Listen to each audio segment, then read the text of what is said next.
안녕하세요. 오늘 저희가 함께 좀 깊이 살펴볼 자료는 찰스 두이그의 습관의 힘 요약본입니다. 이게 습관이 우리 삶이나 조직, 사회에까지 얼마나 큰 영향을 미치는지 그런 신경과학적 근거나 실제 사례들로 보여주는 자료인데요. 이번 시간을 통해서 당신이 이 자료의 핵심, 그러니까 습관이 어떻게 작동하는지 그 원리를 이해하고 또 변화를 위한 실마리를 좀 얻어가셨으면 하는 게 저희 목표입니다. 자, 그럼 바로 한번 시작해 볼까요?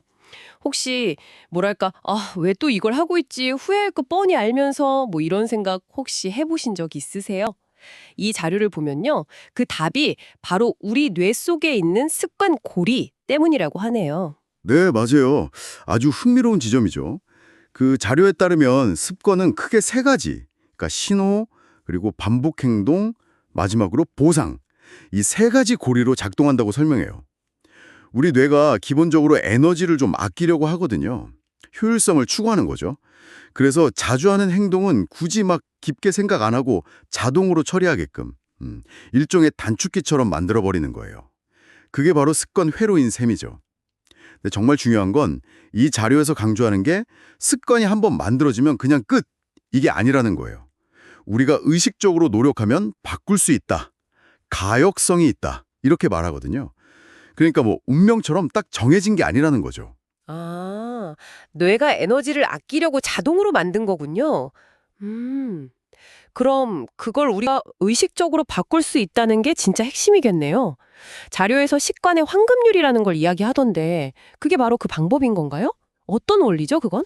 네, 맞습니다. 아주 실용적인 전략인데요.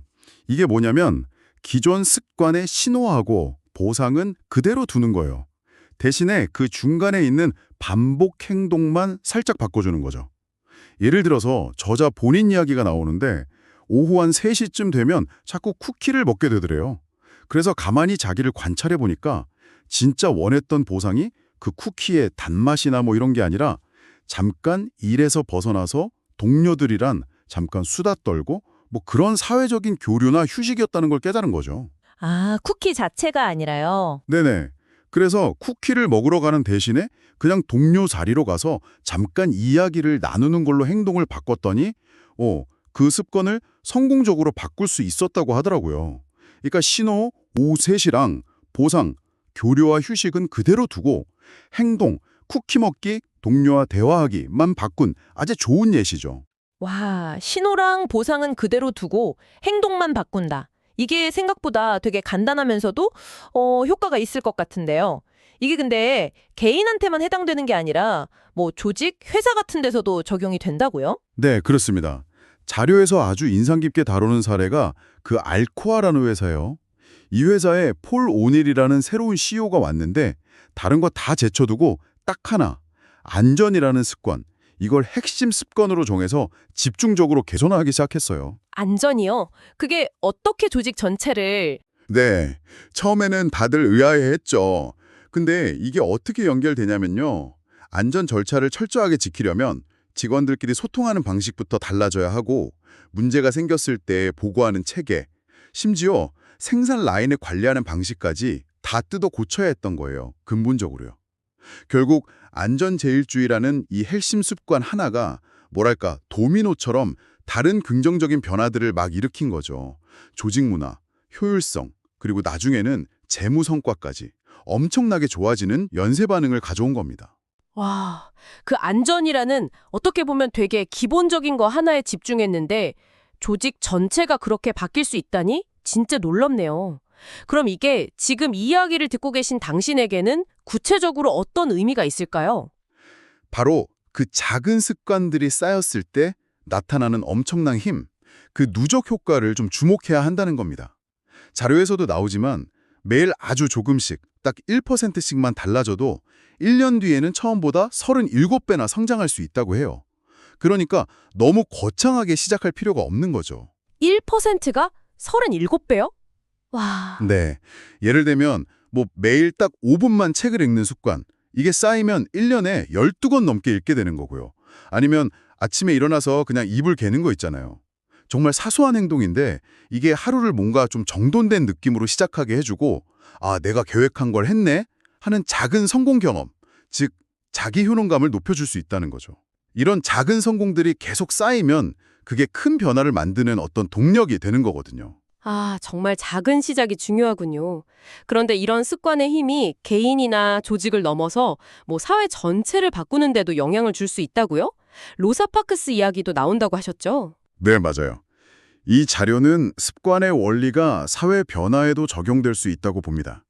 그 로사 파크스가 버스에서 자리를 양보하지 않은 그 행동 자체는 어떻게 보면 개인의 저항이었잖아요.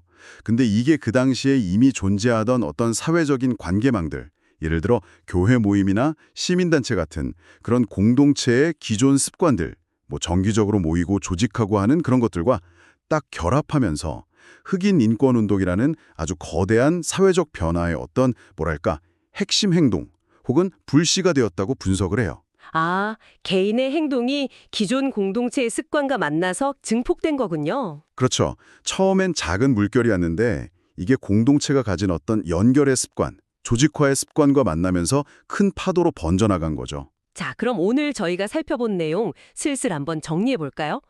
이 자료의 핵심 메시지는 결국 이것 같아요.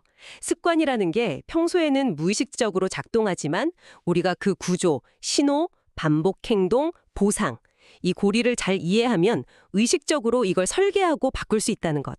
특히 그 기존 신호랑 보상은 그대로 두고 반복 행동만 교체하는 황금률. 이건 당장 한번 적용해 볼 만한 아주 강력한 팁인 것 같습니다. 네, 맞습니다. 여기서 이제 마지막으로 당신께 한번 질문을 던져보고 싶어요. 당신의 삶에서 혹은 당신이 속한 조직에서 딱 하나의 핵심 습관을 바꾼다면 그래서 가장 큰 긍정적인 연쇄 효과를 가져올 수 있는 습관은 과연 무엇일까요? 그리고 그 습관의 고리에서 현재의 반복 행동을 어떤 새로운 행동으로 바꾸는 것이 가장 효과적일지 한번 진지하게 고민해 보시는 건 어떨까 싶습니다.